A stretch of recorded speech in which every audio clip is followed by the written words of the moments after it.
حدیث رسول صلی اللہ علیہ وسلم کا اگلا جو جملہ ہے وہ ہے والصبر ضیاء، صبر تو روشنی ہے۔ دیکھیں پچھلے جملے پر غور کیجیے گا جس پر بات ہو چکی ہے، الصلاۃ نور، نماز تو نور ہے، تو نور میں بھی تو روشنی ہوتی ہے نا۔ اب صبر کے بارے میں کیا کہا؟ صبر تو ضیاء، صبر تو روشنی ہے۔ تو یہاں بھی الحمدللہ جو اللہ تعالیٰ نے یہاں بھی اس کی میں دو تعبیریں آپ کے سامنے رکھوں گا، اور دونوں تعبیریں، پہلی تعبیر تو خالص اللہ تعالیٰ نے میرے ذہن میں ڈالی، اور دوسری تعبیر کہ چونکہ جیسے میں نے پہلے ہی کہا تھا کہ معارف القرآن میں تھوڑا سا اس کا اشارہ مل جاتا ہے، لیکن اس کو پوری تشبیہ کی رنگ نہیں دیا گیا۔ تو یہ جو تشبیہ کا رنگ ہے دونوں میں، الصلاۃ و نور میں بھی اور صبر و ضیاء میں بھی، یہ ذالکما مما علمنی ربی۔ تو وہ صبر و ضیاء، صبر روشنی ہے۔ یہاں ضیاء بھی دراصل ظلمت کے مقابلے میں استعمال ہوا ہے۔ جس طرح الصلاۃ و نور میں نور جو ہے وہ سیاہی قلب کے مقابلے میں استعمال ہوا تھا، بالکل ضیاء بھی یہاں ضد کے طور پر استعمال ہوا ہے، یعنی مقابلے میں استعمال ہوا ہے، کس کے؟ ظلمت کے مقابلے میں۔ صبر روشنی ہے اور روشنی ہے یعنی ظلمت کے مقابلے میں۔ اور نبی کریم صلی اللہ علیہ وسلم کی حدیث ہے الظلم ظلمات یوم القیامہ، ظلم قیامت کے دن اندھیروں کی شکل میں ہوگا، یعنی وہ اندھیروں کا باعث ہوگا، ظالم کو میدان حشر میں راہ سجائی نہیں دے گی، ٹھیک ہے۔ اور قرآن کریم میں بھی آپ ذرا سنیں، یہ جو میں بالمقابل لا رہا ہوں نا، اس پر میں اب دلیل پیش کر رہا ہوں۔ قرآن کریم میں ہے ادفع باللتی ہی احسن، برائی کا بدلہ آپ اچھائی سے دیں گے، ٹھیک ہے۔ ولا تستوی الحسنۃ ولا السیئۃ، اچھائی اور برائی دونوں برابر نہیں ہو سکتے۔ ادفع باللتی ہی احسن، آپ نے برائی کا بدلہ اچھائی سے دیں گے نا تو پھر کیا ہوگا؟ برائی کا بدلہ اچھائی سے دینا ہے۔ اور وما یلقاها الا الصابرون، اور یہ بھی کہہ دیا برائی کا بدلہ جو اچھائی سے دینا ہے وہ صرف صابر ہی دے سکتا ہے، صبر کرنے والا دے سکتا ہے، ٹھیک ہے۔ اب صبر کرنے والے کو کس کا سامنا ہے؟ ظلمات کا سامنا ہے، کیونکہ ظلم کا سامنا ہے نا، الظلم ظلمات یوم القیامہ، کہ ظلم اندھیروں کی شکل میں ہوگا قیامت کے دن۔ تو اس ظلم کے مقابلے میں جو صبر ہے وہ روشنی ہے، تو وہ صبر و ضیاء، ٹھیک ہے۔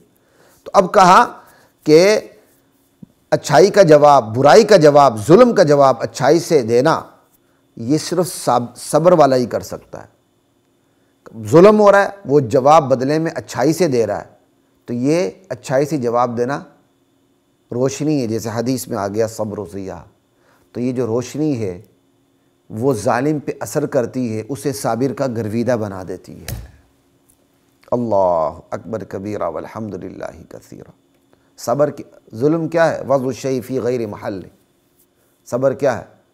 جو چیز جس مقام پہ ہونی چاہیے وہاں وہ نہیں ہے، آپ نے اس کو ہٹا کے کہیں اور رکھ دیا تو یہ ظلم ہے۔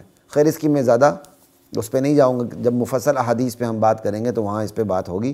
اب صبر ضیاء ہے، تو گناہوں کا اندھیرا ہے سامنے، اس کے مقابلے میں بھی صبر کرنا ہے، تو گناہوں کے مقابلے میں صبر کیا کرنا ہے؟ کہ گناہ نہیں کرنا۔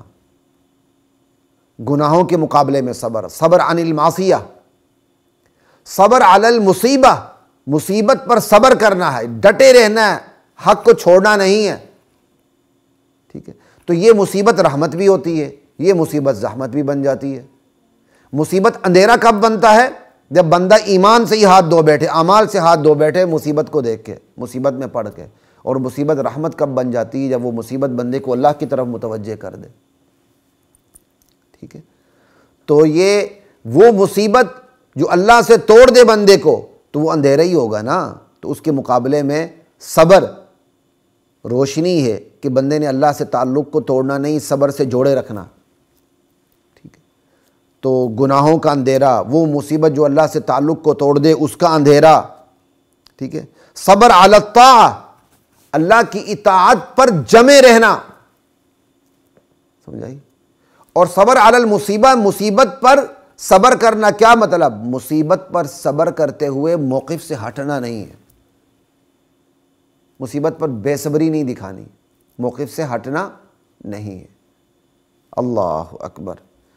تو یہ صبر کی تمام قسمیں روشنی ہیں۔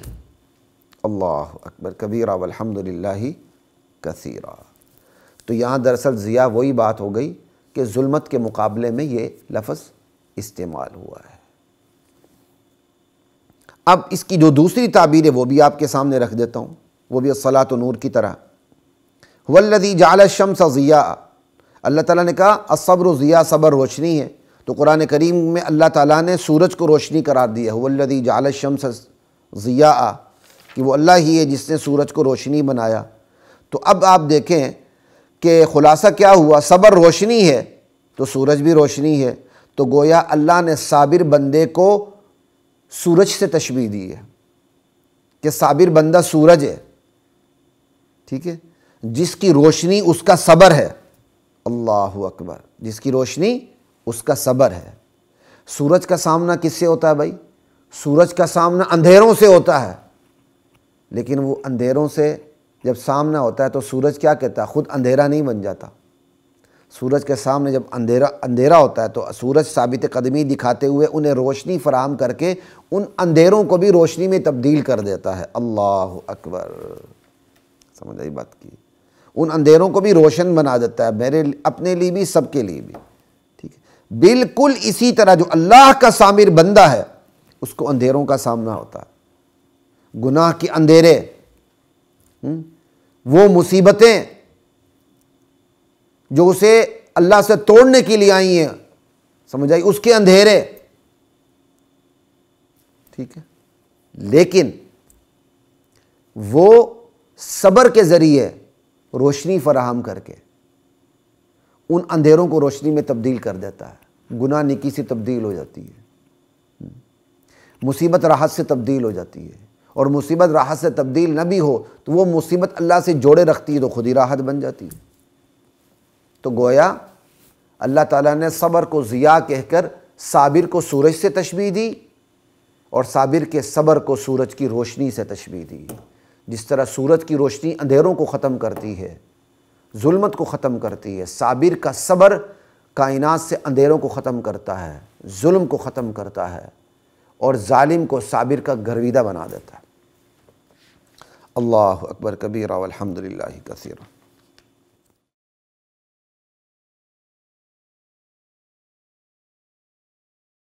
وَلَقَدْ